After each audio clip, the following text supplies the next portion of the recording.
All right, I hit record, and you're like, "Stop!" I knocked my contact out. I was like, "What?" I got it back in. We're good. All right, so we had you explain to me anime before. Yes. And you've mentioned several times your addiction to Pokemon. Yes. And you know nothing about Pokemon. Well, very little. You know some about I know just what the people I used to work with told me. So I'm gonna let you go. And what do you want to talk about? So originally when I brought this up, it was because I've been reading a lot of like shitty Pokemon fan games, like the really edgy ones. Okay. Which are made in edgy Pokemon. Oh yes. Oh yes.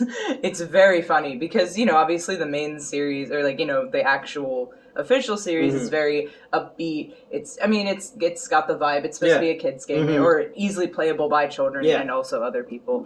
Pocket monsters. Yeah. And sorry, I just realized I didn't put these on before we started. It's fine. I'm a mess. Okay, I woke up early for you. Thank you. Well, because we're gonna go and I gotta get a face cast, a life cast done for the movie I'm in. So I had you come so that I don't suffocate and die, and so that we can shoot something out so we could stay ahead. Yeah. And when you got here, I realized what time it was, and I was like, well, we don't have time to watch something right now. So I want you to explain something to me. Yes. So I guess let's start with, where did your Pokemoning start from? So back when I was little, I did collect the Pokemon cards. I do not still have them because I always forget, the cards are the one thing that really don't matter anymore, right? You just made some people very angry by saying that. Is that no? Because you don't see them I don't know how often people play the card game, if that's what you're saying. Yeah. But I do see a lot of collector stuff. Okay. I actually have. All right, no, we'll get to that. But I collected the cards when I was younger. My brothers and I all did. And I had well over 1,000 at one point. What? And I know, right? It was cool. We had them organized, and we follow that up with cool, but go ahead. Look, but I'm mad because when I moved out of my mom's house when I was 12, she refused to give back my stuff. It's actually a very long, unfortunate story. Okay. But we're gonna gloss over it. But put it back in the Pokeball. Yes, exactly. And put it in the box, actually. I don't want to... No, I'm just kidding. But, so she didn't want to give my stuff back, and ultimately, eventually, when I did get her to give me most of my stuff back, I was like, hey, where are my Pokemon cards? She was like, oh, I gave them to your cousin. So I ended up hitting him up 10 years later, because I was starting to collect again. Yeah, actually, that timeline is almost exact because it was 2019 where I started collecting again. Okay. And unfortunately, my cousin did not give them back to me, which at this point is fair. I don't want them because they now cost a lot of money, or are worth a lot of money. But I get why someone would want to hold on to those, especially when you've had them for the past 10 years. Well, yeah, So I don't begrudge my cousin that. I'm just annoyed that they got to him in the first place. Do you remember when Detective Pikachu came out and they sent us Pokemon cards? Yes, we still have those. Joseph's got a bunch of unopened packs in the hopes that they increase in value. I opened all mine because I have no self-control. No, I'm kidding.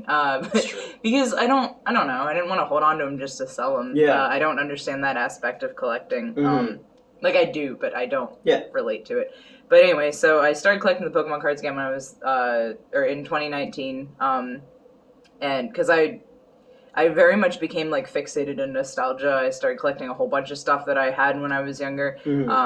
Which then after COVID hit, that was everyone else was doing it. So I got in right before all the prices spiked, which was nice. But yeah, because wasn't it who was the YouTuber who bought super expensive Pokemon cards and opened them on camera? A lot of them have done that. I don't know. Okay, yeah, I just remember one dude bought super expensive ones and opened them on camera. When that was happening, I purchased the Hidden Fates collection. I think I bought it was the Ultra Ball or the Great Ball. I forget which one. There's some package. It was $40 at the time. It shipped to me. I never opened the box, the shipping box. So now I've accidentally done the keep in the package because it's now worth $500. I have some Lord of the Rings 2 Towers packs I never opened. We should do a video where we open those. Okay, we'll do that next. But anyway, backing up a little bit though, when I was in college, I believe it was late 2015, maybe early 2016. I was dating someone who was a big Pokemon fan, and he had he had the Game Boys. He had 2 Game Boys for some reason, and Ruby and Sapphire, which are the Gen 3. I remember those. Yes. Yeah. Yep.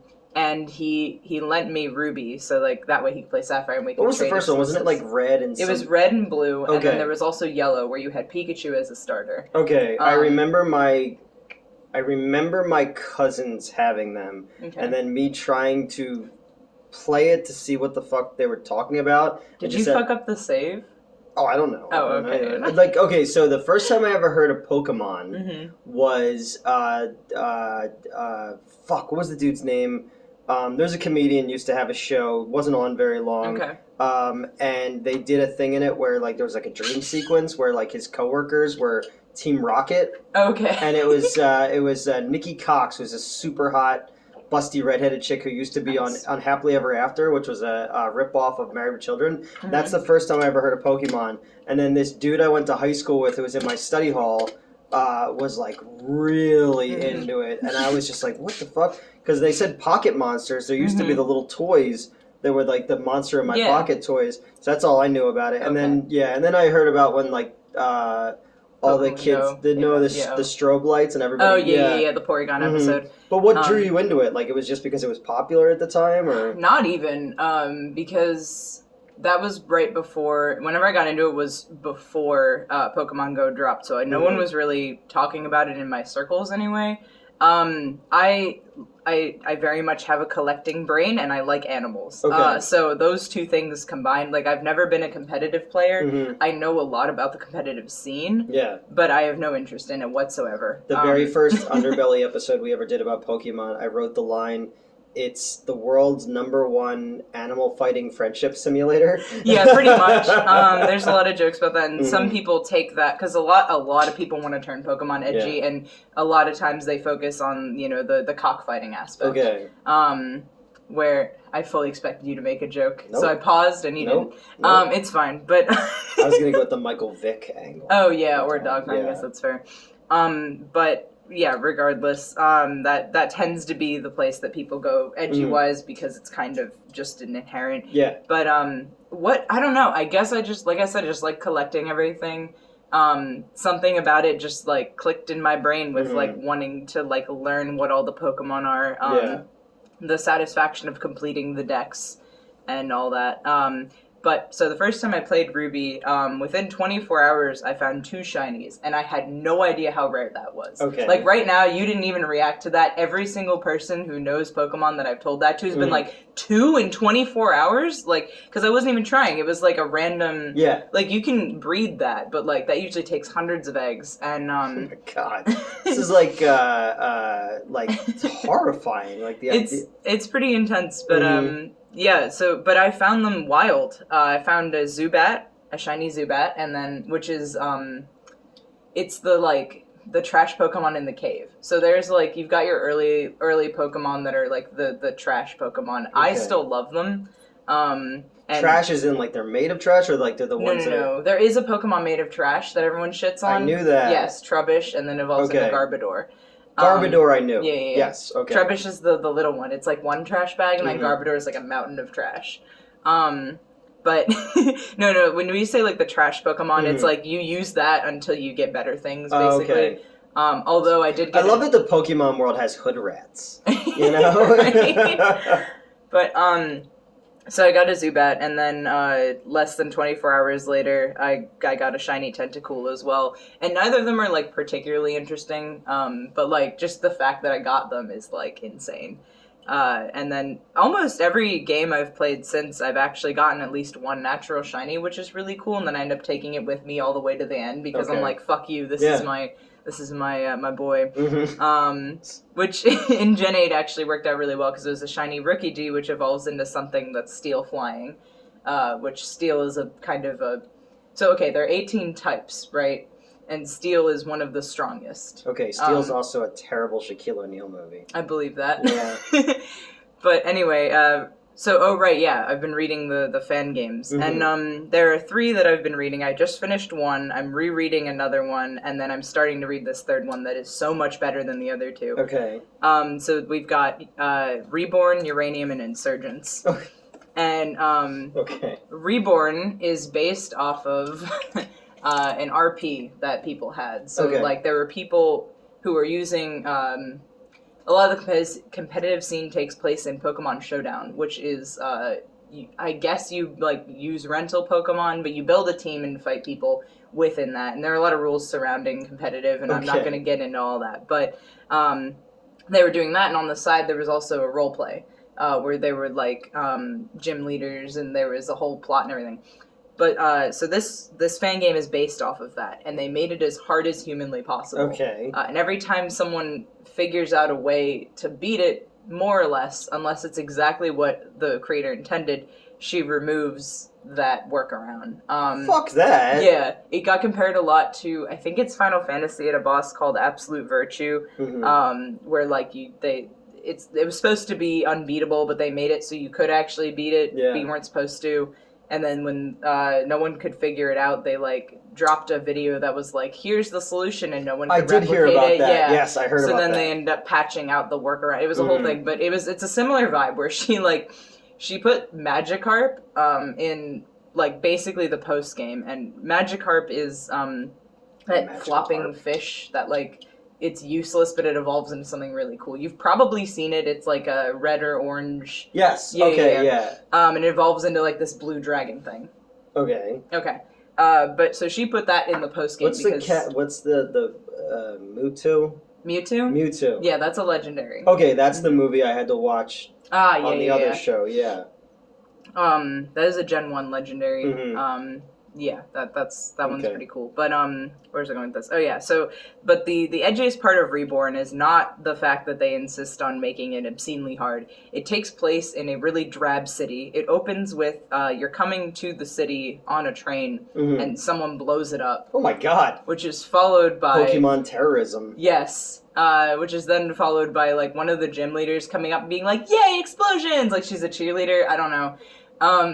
People die. Exactly. There's like a genuine death toll in the game and also out of the game, because later on, so again, it's based off of the events of the roleplay. Yeah. One of the gym leaders like killed himself IRL, and his daughter was also in the roleplay. Yeah. Like his actual daughter played his daughter in the roleplay, but they put that in the game.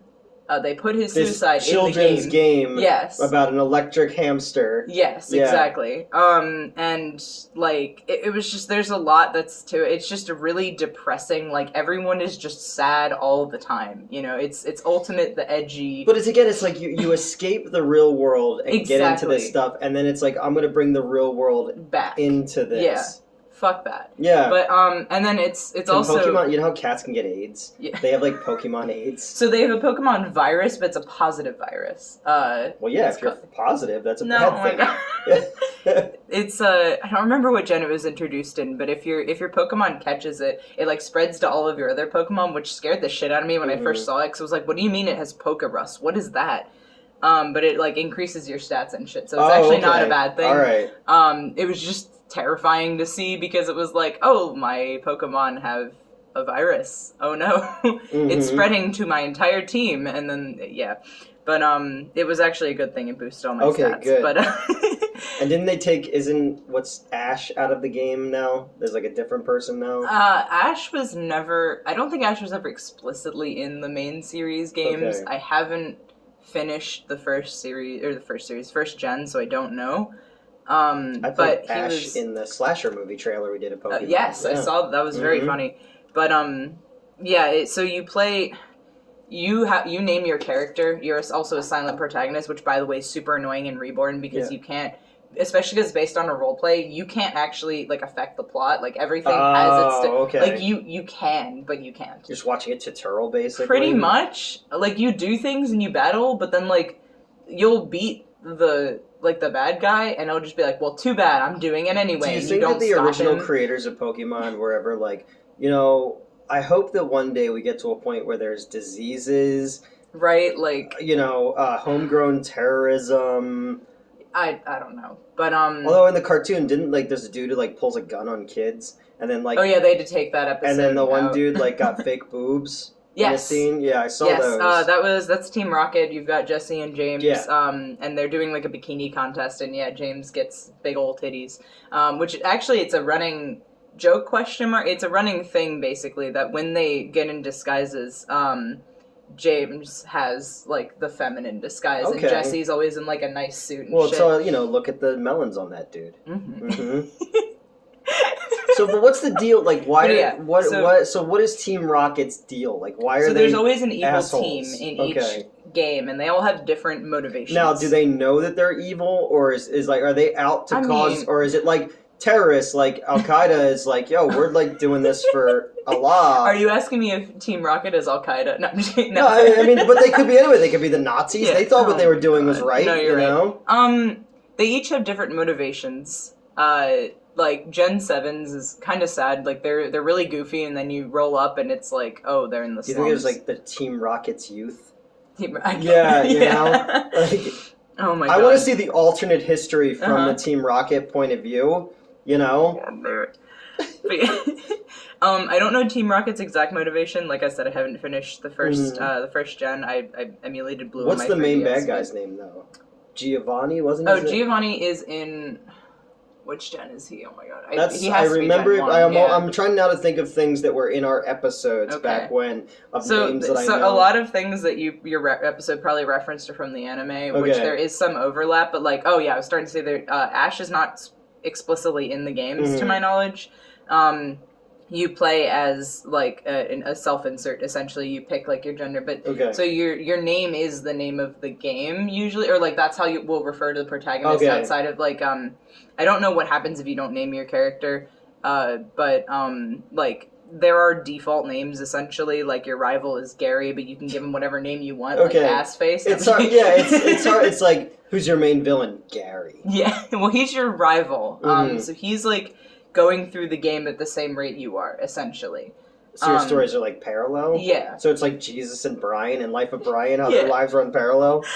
And like that's someone you fight throughout the game, which I guess as of late people have really hated the rivals because they're friendly to you now, but also like really aggressive about battling. Like they want to battle like all the fucking time. I don't know. My opinion is the Gen 3 remakes, Omega Ruby, which is the one I have the most hours in.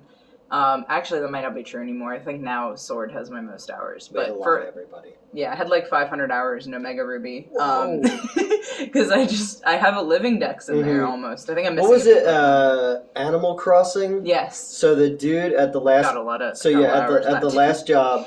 When I came in to work on the games team, there was a games team manager who was getting paid a shit ton of money.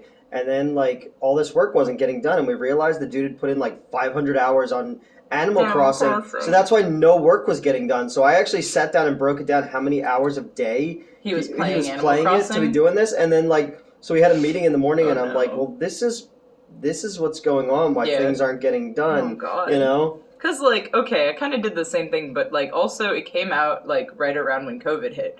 So I was not at work. Yeah. I was this person was stuck at home. At work. Yeah. It's fine that I was doing it. And then telling me, like, well, don't tell anybody what's going on down here. We'll tell them when we're ready. And I was just like, well, that's not how that business works, you know? Whatever. Oh my god. But, oh right, so back to the edgy fan games. There's also Uranium is the second one. That one is a little bit more charming. It's still kind of edgy, but it's not like based on real life events edgy. It's nuclear and edgy. I want to see the Pokemon version of Chernobyl. Yeah, I mean, you see that in this game, and it's fun because, these are all made in RPG Maker XD, and they use the Pokemon Essentials pack or whatever. So, like, imagine, it's like sprites. It's not like 3D or anything. This is all, like, all this edgy shit is happening to, like, these little sprites, you know? So you see... I'm more of a 7-Up fan. Obviously. Than Sprite. So you see, like, you know, like a sprite jumping off a bridge in Reborn.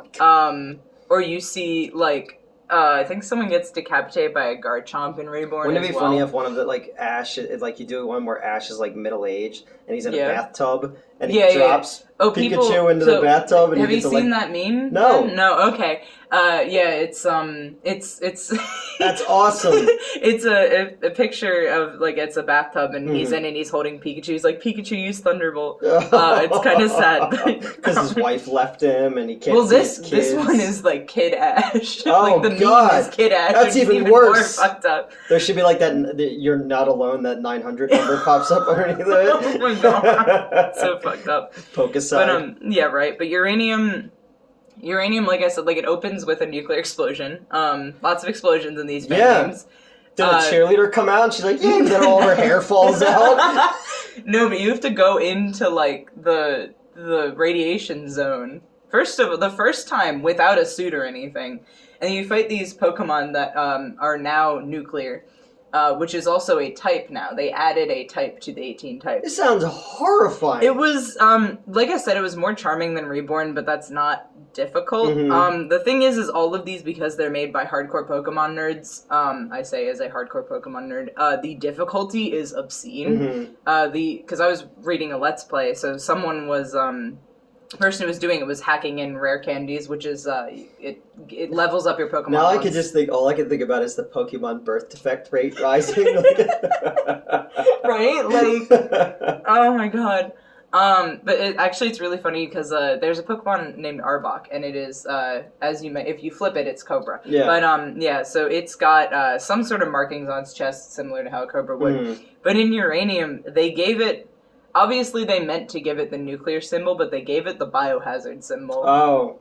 So that's a little bit. Well, some people probably wouldn't even know the difference. Exactly, but that's why I'm like, they clearly got that mixed up. But yeah, that one's not too bad. That one has a lot of fan Pokemon that are interestingly designed. There are a lot that are kind of cute. But it's interesting because at least Uranium, like by the end, it's given you some really, really good Pokemon to match the really, really good Pokemon of like the opponents. Yeah. So I feel like that could be fun if you do what the Let's Player did and hack in a bunch of level up items. And then Insurgents has been infinitely more fun than both of those. You can, first of all, it has an option to turn off the edgy story. Okay.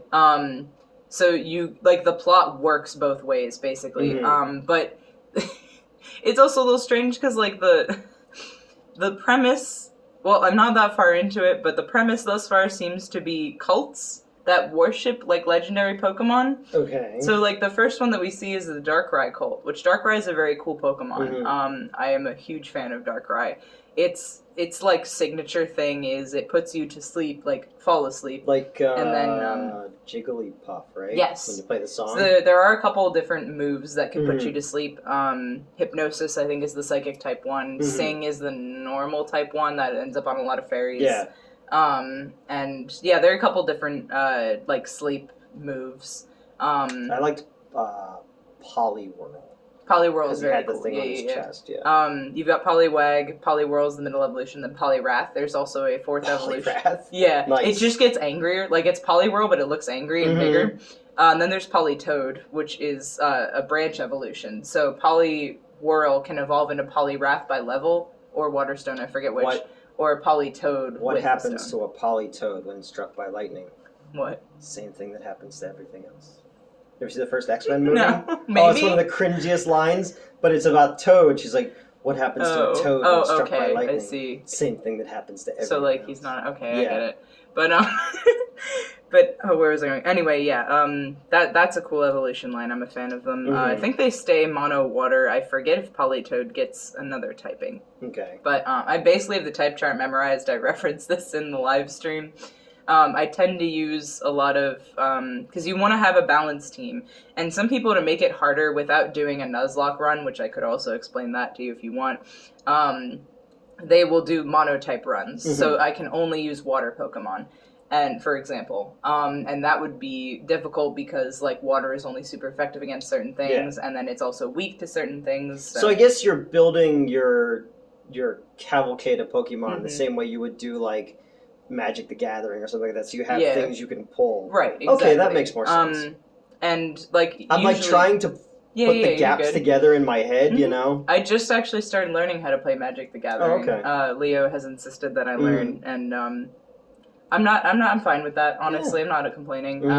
They did just drop a Lord of the Rings expansion or a deck or something. I don't know what it is, but there are a few cards that are Lord of the Rings related now, which is how he was able to convince me, because he's been wanting to teach me for a while, and he was like, "Hey, there's a Lord of the Rings deck dropping." I'm like, "All right, I'll learn. That's fine." It'd be so easy to kidnap you. You know? Well, obviously not if you're there. Well, that's true. Yeah, that's true. That was another live stream reference. But no, now it sounds like I almost got kidnapped on live stream. That didn't happen. People just came into my apartment because I don't lock the front door. And I know that I know that there was Strokemon, which was the Pokemon porno. Oh yeah, I'm sure there have been a bunch of Pokemon. There's a lot of Pokemon porn out there, which I find by accident.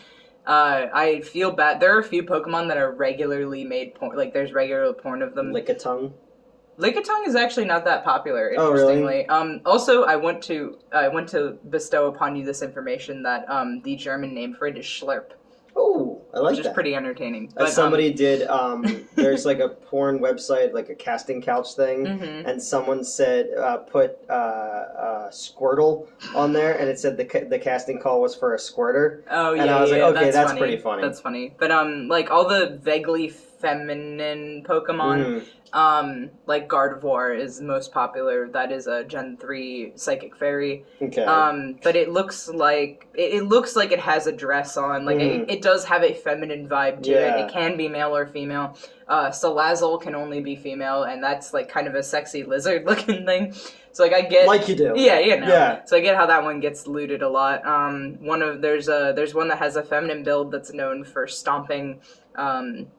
So, you know, there's the classic, like, having Serena step on you. Oh, yeah, shit like that. Okay. And I only know any of this because, like, when you just search the Pokemon regularly, this shit pops up. Oh, it just popped up. I totally didn't go looking for it. You know I'd be open. You know I will be open about whatever the fuck I want. Where I paint my testicles to be Pokeballs. They're actually Voltorb and they explode. Well, yeah. Sorry, okay, so Voltorb looks like a Pokeball. You've seen that. Cool. But it's like, it's put down, and then you think it's an item, so you click on it, it explodes in your face. So, I've had that happen to me before. Exactly. Pink eye. But, where was I going with this? So Insurgence does something kind of cool. So before regional forms were invented, so that was first done in Gen 7, Sun and Moon. Basically, regional forms are you take the Pokemon and you alter its design a bit and you change its typing. So, for example, Geodude in Gen 1, which is the rock with arms. Okay, Geodude? Geodude. That's awesome. That's awesome. It evolves into a bigger rock with more arms, and then... what's that one called? Graveler. It'd be cool if it was like Geo-Chad or something like that. Geo-Kyle. No, it's just a fucking can of next one, Chad. It's a can of Monster Energy drink with arms, you know? Oh my god. And then it loses limbs. It evolves again, and it's got... I don't know how to describe it. It kind of looks like a turtle, but a ball. And then some of them have, like, vaguely racist names in Japan. Oh, yeah. I don't know the Japanese names off the top of my head for most of them. And one of them's, like, straight up in blackface. Oh, so, yeah, that one's apparently... Okay, so that is Jinx. That is an ice type from Gen 1 as well. She's not supposed to be blackface. She is apparently referencing... I forget what the name of the myth thing is, but basically... Racism. No, she's referencing, like, women who died of frostbite. Like, it's a specific thing. I don't remember all the details, but they did change her face to purple. That would make more sense. Yeah. Yeah, because, I mean, look, frostbitten flesh does turn black. But because there was that outcry, they changed it to purple. Yeah. But yeah, she's apparently not supposed to be blackface. I also thought she was for a very long time. But yeah, there are a couple Pokemon that you can kind of squint at, but they generally, in trying to keep it really family friendly, like keep it as like neutral when there's as not humanly insurgency and violence and all exactly. that stuff. It's fucking wild. So what's the newest one that's out? The newest one, so that's Scarlet and Violet. Okay. I've been playing Scarlet a lot. I've been doing some of the shiny raids, not as aggressively as I did them for Sword and Shield, but yeah, Scarlet. So Scarlet and Violet had some problems at release. They are the 4th game on the Switch. Okay. But it was very much rushed because when it dropped, it had a shitload of bugs. It is their first open world game. Okay. At least main series game. I haven't played all the side stuff yet. Mm-hmm. But it is their first open world main series game. And it's interesting because, like, it does work surprisingly well, the open world aspect. Because you can end up in parts of the world that are way over leveled for you. And it'd be cool if there's like a Pokemon, but like a Grand Theft Auto version. You know, it's there is a car Pokemon crazy, now. A car Pokemon. Yeah.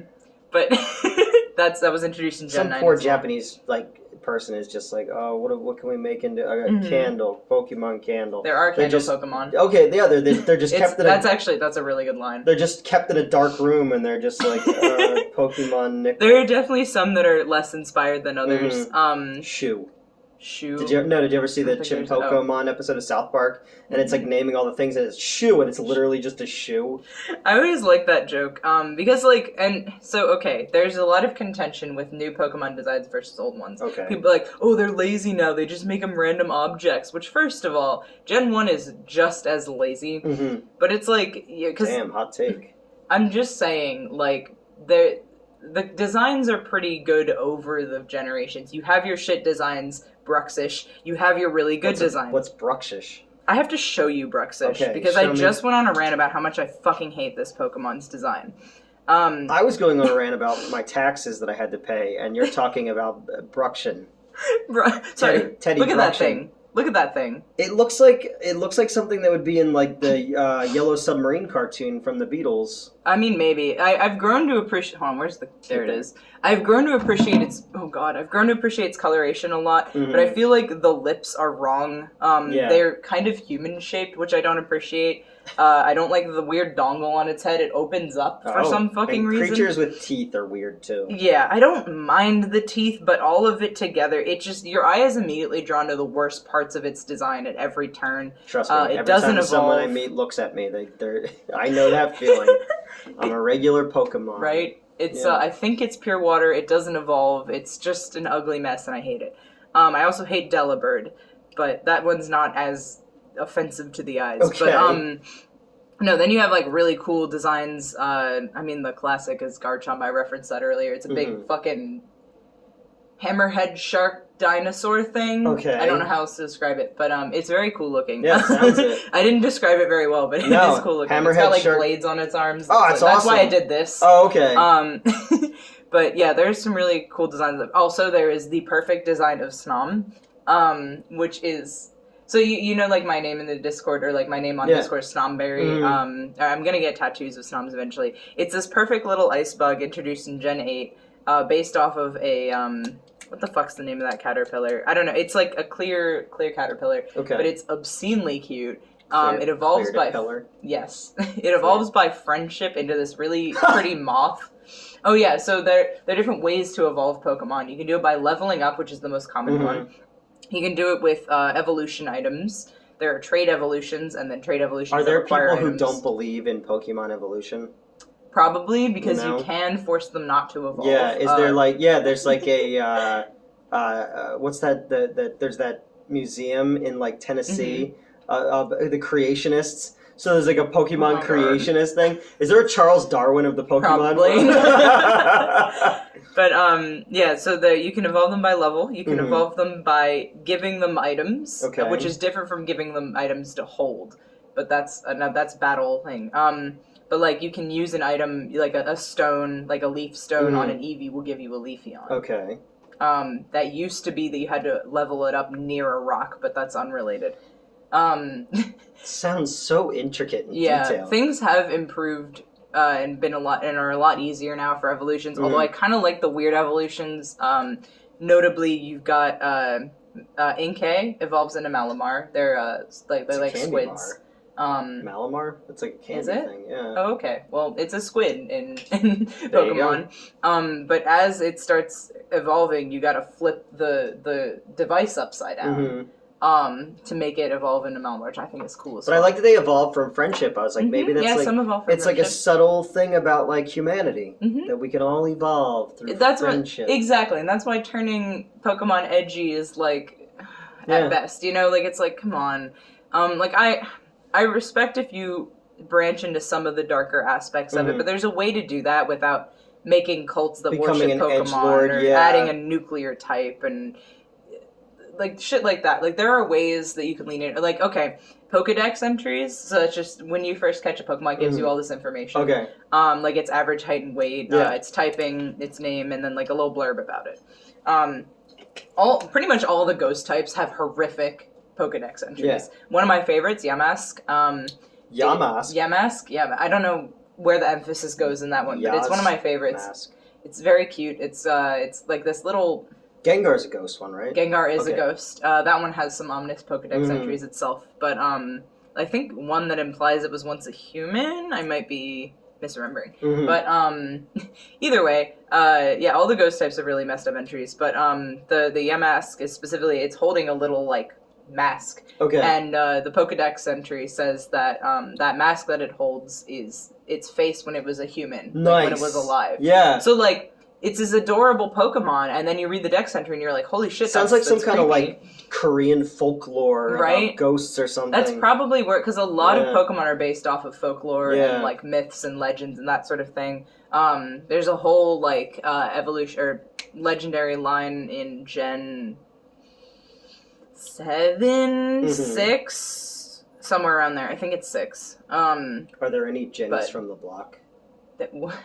Jenny's from the block. No. They used to have a little, but now they have a lot. Okay. Jennifer, I assume this is a song. Jennifer Lopez. Jenny. Never mind. Look. It's wasted. No, just it's totally fine. Wasted. So, look, someone in the comments will appreciate it, and I just won't. But, where is I going with that? But yeah, there are ways that you can play up the already existing dark aspects. You just have to keep the general vibe upbeat. Okay. It has to end on a hopeful note. Which Uranium, to its credit, did try to do. But also, like, it's a little too late. I don't know. It probably depends on who's reading it, but, because... Is it, so, okay, so I remember when Pokemon Go was out, and everybody was playing it and being all crazy. Is it as popular now as it was? Like, is it still something It's got its pockets of people. It definitely still updates all the time. I get notifications. And a new one came out, you said, so... Yeah. So Pokemon Go is behind Dex-wise. I think they're on Gen 5 or 6 right now. But although they did drop a few, like, Gen 8 and 7, like, regional forms and shit. Like, they drop a few things in here and there. But, for the most part, I think they're at Gen 5. And, what was I going to say? So, there are raids that happen. They did improve the raid system to some degree, where instead of just you have to be there, they've actually... So when COVID hit, especially, they increased a lot of, like, the range of things, so you could get it while staying inside or, like, distancing from other people. They have something called... Alright, I don't know what it is in English, because my Pokemon Go is in German, but they're called fan raid passes in German. Basically, you can join a faraway raid, like one you're nowhere near. I think you specifically have to be invited to those. Or, like, again, if I'm sitting here and there's a gym, like, a mile away or, like, a couple blocks away and I see it, I can click on it and join it from here. Because our theater was a gym. It was. It was a gym, and it had a Pokestop right across the street in that church. Churches are often Pokestops or gyms, which is very convenient. Okay. Especially because my new neighborhood, there along the main road, I've passed like 3 or 4 churches. So I know as soon as it gets warm, my ass is going to be walking up and down this street just hitting everything. Pikachu died for your sins. Obviously. But I actually, when Pokemon Go first dropped, there was...